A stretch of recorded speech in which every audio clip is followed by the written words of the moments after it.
siapa yang kuat secara mentally, physically, spirituality. Yo alah Tifa. Kowe iki ngomong apa? Secara mental, spirituality.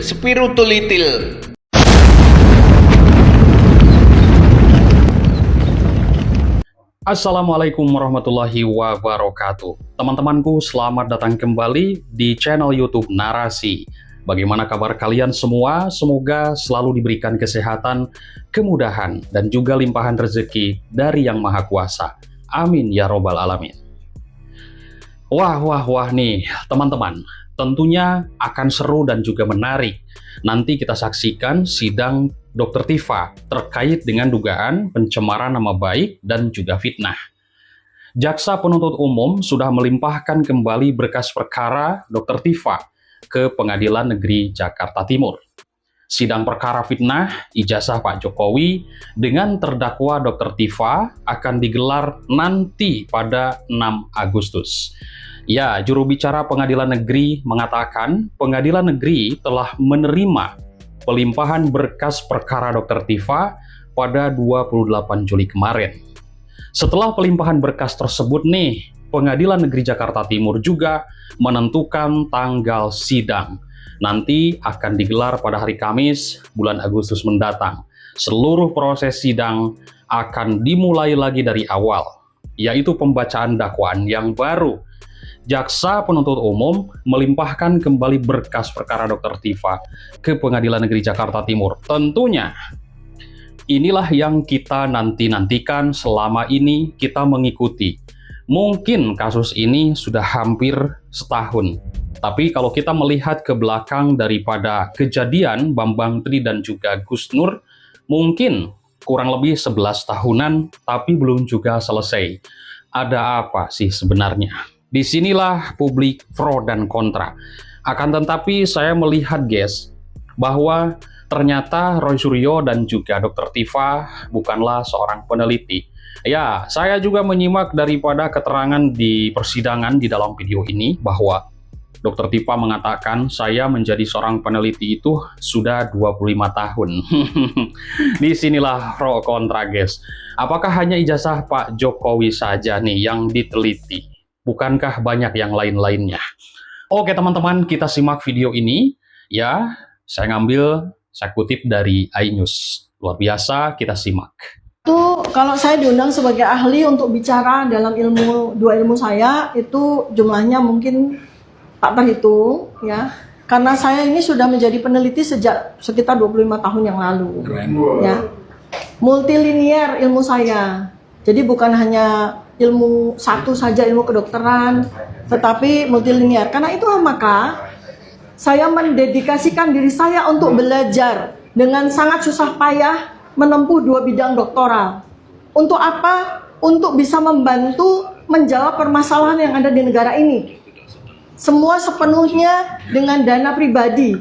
Untuk apa? Untuk mendedikasikan diri saya, menyumbangsikan ilmu saya, termasuk bagaimana kemudian saya selama 3 tahun ini, di luar dari penelitian-penelitian saya yang lain, saya menggunakan ilmu epidemiologi perilaku saya menggunakan ilmu neuroscience behavior saya, untuk bisa menjawab permasalahan yang sudah terjadi selama 11 tahun ini, Pak.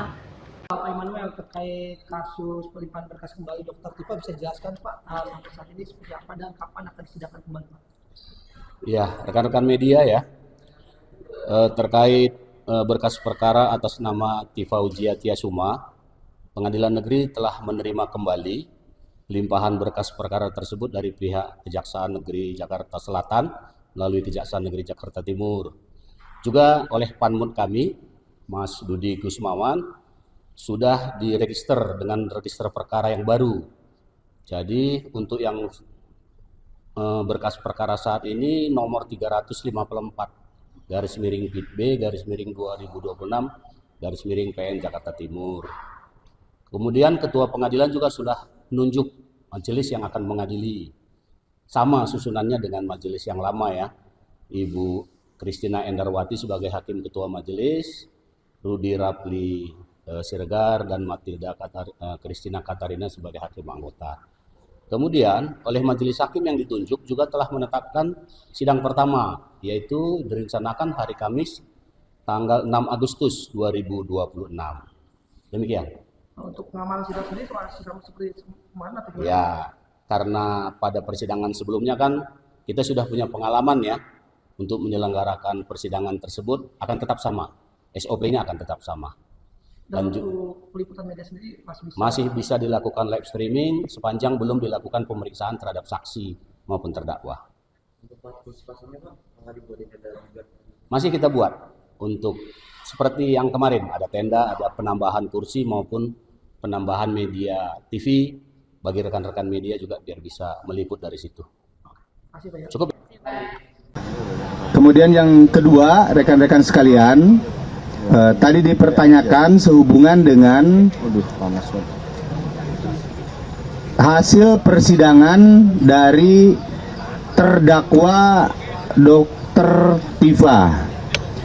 Dengan adanya putusan pengadilan Jakarta Timur kemarin, dan kami sudah mengkonfirmasi, kami terus berkoordinasi dengan Jaksa Penuntut Umum maupun Pengadilan Negeri Jakarta Timur, bahwa Jaksa Penuntut Umum sudah melimpahkan kembali dakwaan ke Pengadilan Negeri Jakarta Timur, sehingga kita berharap semuanya bahwa ini akan segera memperoleh kepastian hukum melalui satu proses penegakan hukum yang berkeadilan.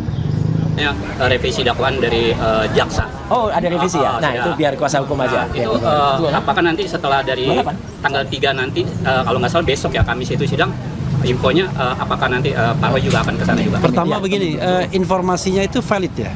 Baru tadi saya WA dari tanggal 28, Pengadilan Humas Humas Pengadilan Negeri Jakarta Timur mengatakan bahwa mereka sudah menerima revisi. Nah, karena ini belum official ya kan? Jadi kita nggak bisa komentari. Nanti kalau sudah official baru kita komentari ya. Amin ya Allah, amin ya Allah. Untuk itu mungkin akan ada tambahan lagi dari rekan kita. Oke, iya. Yang kedua adalah tadi juga tidak sempat membacakan Ibu Erdiana atau kita panggil JJ. Double J. Double J. Silakan. Tambahannya ya semoga yang perapit ketiga ini ya. Ketiga ini ya berjalan dengan baik karena memang sudah sesuai dengan peraturan perundang-undangan yang memang sudah berlaku dan diberlakukan. Tadi juga ada dasarnya juga putusan MA dan ada jurisprudensi juga. Jadi semoga memang dikabulkan untuk saat ini dan memang dananya juga bukan untuk kita, untuk pribadi ataupun advokat. Jadi memang disalurkan ke yayasan sosial. Jadi semoga memang bisa dikabulkan kali ya. Oke. Ya, sebelum Mas Roy, Abdul Ghafur silakan. Ya gini, Bang RH ya, jadi rekan-rekan media sekalian, hari ini adalah permohonan pra-peradilan yang ketiga ya. Dari rangkaian pra-peradilan yang kami lakukan sejak pra-peradilan pertama dan dikabulkan alhamdulillah pra-peradilan kedua, kemudian hari ini adalah pra-peradilan ketiga.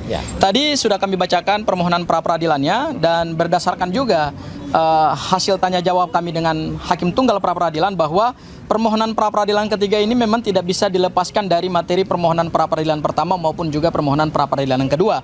Meskipun nanti Hakim tadi mengatakan bahwa nanti yang akan menjadi dasar pertimbangan itu tentu pada permohonan pra-peradilan yang pertama yang juga sudah diputus oleh Yang Mulia yang tadi juga menyidangkan permohonan pra-peradilan yang ketiga. Nah, tapi ada satu hal yang menarik bahwa dengan permohonan pra-peradilan ketiga ini sampai sejauh ini belum keluar namanya perintah untuk menghentikan pra-peradilan ya Mas Roy ya. Oleh karena itu berdasarkan KUHP yang baru, maka permohonan pra-peradilan itu kan tidak dibatasi. Sepanjang objek perkara atau yang dimohonkan itu tidak nebis in idem atau tidak sama dengan permohonan yang sebelumnya, maka secara yuridis itu sesuatu yang dibenarkan oleh undang-undang. Jadi kami ingin menepis anggapan-anggapan di luar bahwa permohonan pra-peradilan ini sebenarnya adalah strategi untuk mengulur-ngulur waktu. Tidak, kami tidak mengulur-ngulur waktu. Justru yang kami laksanakan hari ini adalah kami sedang melaksanakan perintah hakim pada putusan pra-peradilan yang pertama, yaitu terkait dengan permohonan ganti rugi dan rehabilitasi mohon dimohonkan pada permohonan yang lain. Sehingga hari ini kami mohonkan secara terpisah, dan itu adalah pertimbangan dari hakim pra-peradilan yang sama pada putusan yang pertama. Itu hal yang pertama. Kemudian hal yang kedua terkait dengan nilai ganti kerugian, bahwa memang undang-undang telah menegaskan ya nilai ganti kerugian itu minimal adalah Rp500.000 dan maksimalnya adalah Rp100 juta. Oleh karena itu kami mengikuti apa yang sudah ditegaskan oleh undang-undang. Sehingga terhadap kerugian imaterial, ya kerugian material mohon maaf, itu 106 juta dan imaterialnya adalah 100 juta. Dan insya Allah tadi kami tegaskan juga di hadapan hakim pra-peradilan, kalau nanti berkenan dikabulkan oleh hakim pra-peradilan, maka uang tersebut akan disumbangkan kepada yayasan sosial. Jadi tidak ada motif ekonomi di balik permohonan pra-peradilan ini. Dan yang ketiga adalah kami memohonkan ini untuk memberikan satu edukasi hukum, sekaligus juga mungkin contoh bagi para pencari keadilan. Jangan ragu dan jangan takut ketika saudara dikriminalisasi, saudara ditangkap, ditahan tidak sesuai dengan prosedur hukum, saudara punya dua pilihan. Pertama adalah mohonkan itu melalui pra-peradilan, dan ketika dikabulkan, saudara mohonkan lagi yang kedua, yaitu ganti kerugian. Supaya ini menjadi pembelajaran kepada aparat penegak hukum, tidak abuse of power, tidak menggunakan diskresi sewenang-wenang, dan tidak menggunakan kewenangannya secara melanggar hukum. Meskipun mereka mempunyai kewenangan itu. Tetapi karena kita adalah negara hukum, maka kewenangan itu harus by law. Bukan by permintaan, bukan juga by perintah. Ya. Itu barangkali dari saya, Mas Roy. Selanjutnya saya serahkan kepada bintangnya ini. Sebelum Mas Roy ya, kita doakan Mas Roy sehat. Amin. Ya, silakan Mas Roy. Assalamualaikum warahmatullahi wabarakatuh. Waalaikumsalam. Saya insya Allah akan menyampaikan beberapa hal yang mungkin tadi belum tersampaikan, tapi penting ya, fakta-fakta persidangan. Yang pertama adalah ya awal persidangan tadi kita melihat bahwa turut termohon itu tidak hadir, ya gitu, yaitu jaksa. Tapi turut termohon sudah menyampaikan surat bahwa mereka akan mentaati setiap putusan yang ada.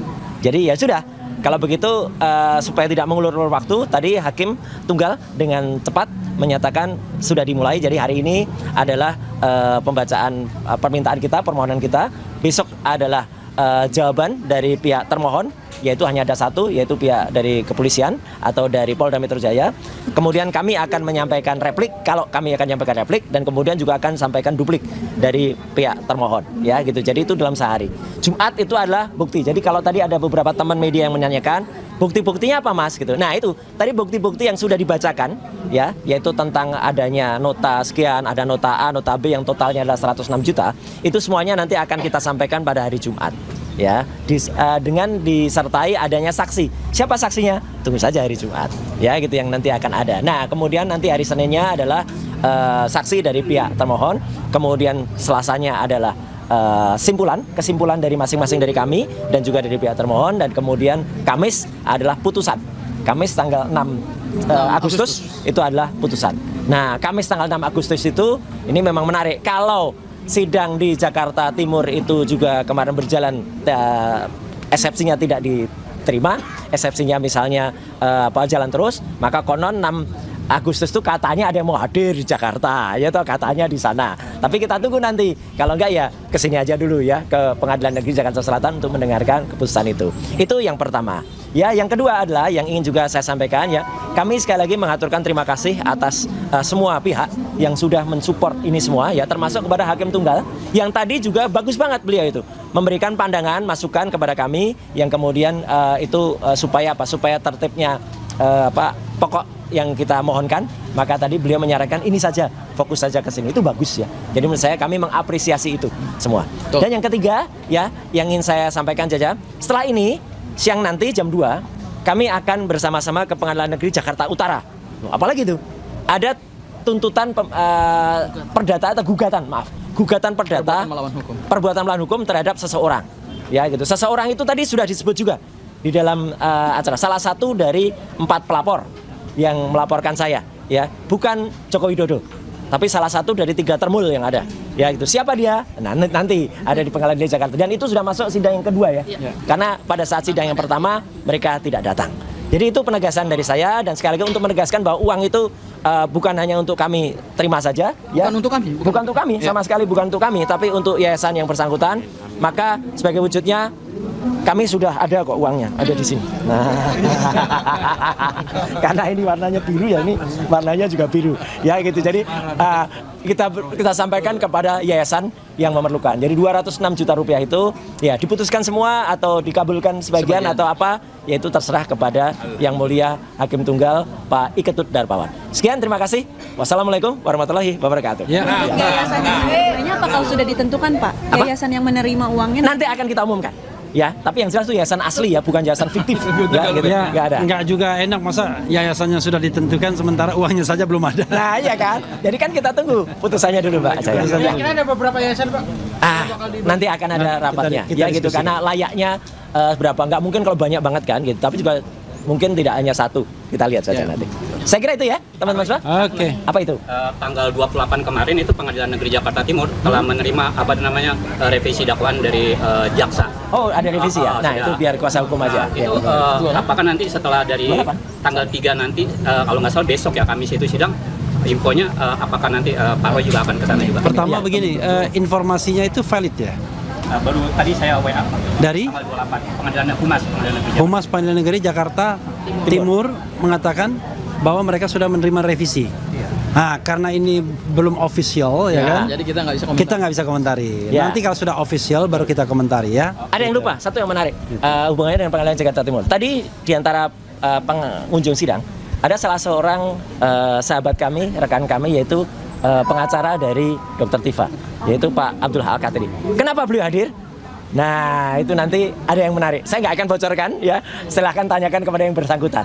Apa ada pola yang sama yang akan dipakai? Tapi mungkin hubungannya dengan soal revisi tadi. Ya, oke, saya kira itu. Oke, ya. Oke, terima kasih ya semuanya.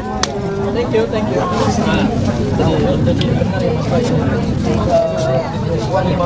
Banyak sekali. Banyak. Kita sampaikan lagi.